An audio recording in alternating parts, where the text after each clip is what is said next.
Okay mga boss, andito naman kami sa spot ngayon. So kanina mga boss, nagpanglaw kami. Tapos di ko na videohan kasi dalawa lang kami naglagay ng mga pamain. So ngayon mga boss, win or loss na to mga bossing. Titingnan namin, tapos kung may huli o wala, magliligpit na kami sa ano namin, sa pinagtaanan. So dito kami pinakalas mga bossing. Dito rin kami mag-umpisa kasi doon sa kabila tatawid kami. So tara mga boss, samahan mo kami sa pagpapangalaw ngayon. Kung meron man tayong swerte ngayon, may papaldo tayo ngayon, bibidyohan natin mga boss. Thank you for watching mga bossing. Abang-abang lang tayo sa continue natin kung may huli ba tayo mga boss. Let's see. Ayan mga bossing, may 1-0 tayo. Kulay itim na tilapia. Ayan o. So hindi na tayo masyadong ano kasi ilang panglaw na inano namin, isa na rin sa wakas mga bossing. Abang-abang lang tayo sa doon pa sa unan mga bossing, baka meron pang daragdag dito. Kaya mga boss, medyo malaki-laki na rin mga bossing, tilapia. Si mga boss, tuloy-tuloy lang tayo ngayon, tuloy-tuloy.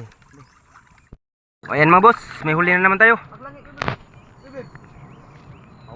Mura ganyan ang kulera. Ayan mga boss, mayroon pa doon daw kabila. May huli rin.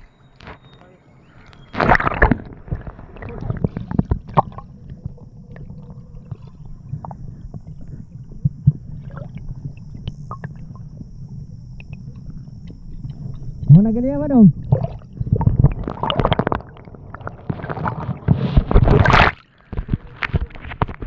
Kunti pa yung huli natin mga bossing. Yan o. Yan pa rito. Yan mga boss, yung huli natin. Yan, paldo pa rin kahit pa.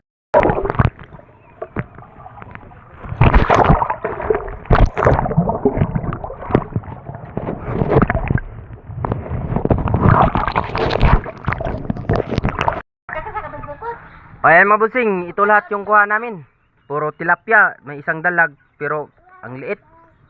Yan ang boss, 1, 2, 3, 4, 5, 6, 7. 7 piraso, pero may pinakamalaking tilapia ng mga bossing kuha namin. Let's see mga boss, sa sunod ulit. Mas maganda talaga pag ting-ulan mga bossing.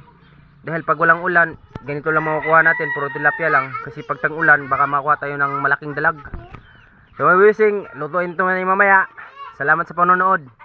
Huwag kalimutan mag-follow and subscribe mga bossing. Tuloy-tuloy tayo sa ating mga adventure ngayon sa pamamanglaw ng mga igat, kung ano-ano pa dyang makukuha natin sa tubig tabang. Let's go mga boss. Thank you for watching.